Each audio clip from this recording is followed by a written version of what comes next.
Hi, Sam. Hey, Elizabeth, how are you? I'm great. How are you? Well, first and foremost, thank you so much again for taking the time out to talk with me again. And it was an amazing time to talk to you last time because you had the Art of Getting By coming out, and the Twilight Saga was sort of heating up in the summer with all the buzz behind Breaking Dawn, and so I really appreciate that now that the film is out, that you've found time to sit down with me again on this.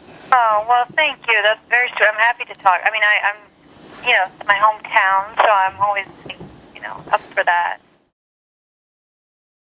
Talking about the visual aspects of the film, one of the things I loved about this one, just set decor, production design, art direction, the wedding. Of course, everybody was sort of waiting for this wedding. How are you going to execute this wedding? It seemed to me, I can imagine actually putting on a wedding.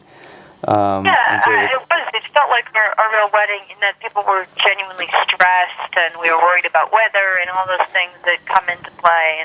And I remember, Kristen being nervous. I'd never really seen her nervous, and it genuinely had that feeling of the anticipation and the excitement. And I didn't have to do any of the actual work of the wedding, which was great. I didn't have to actually plan it or design it.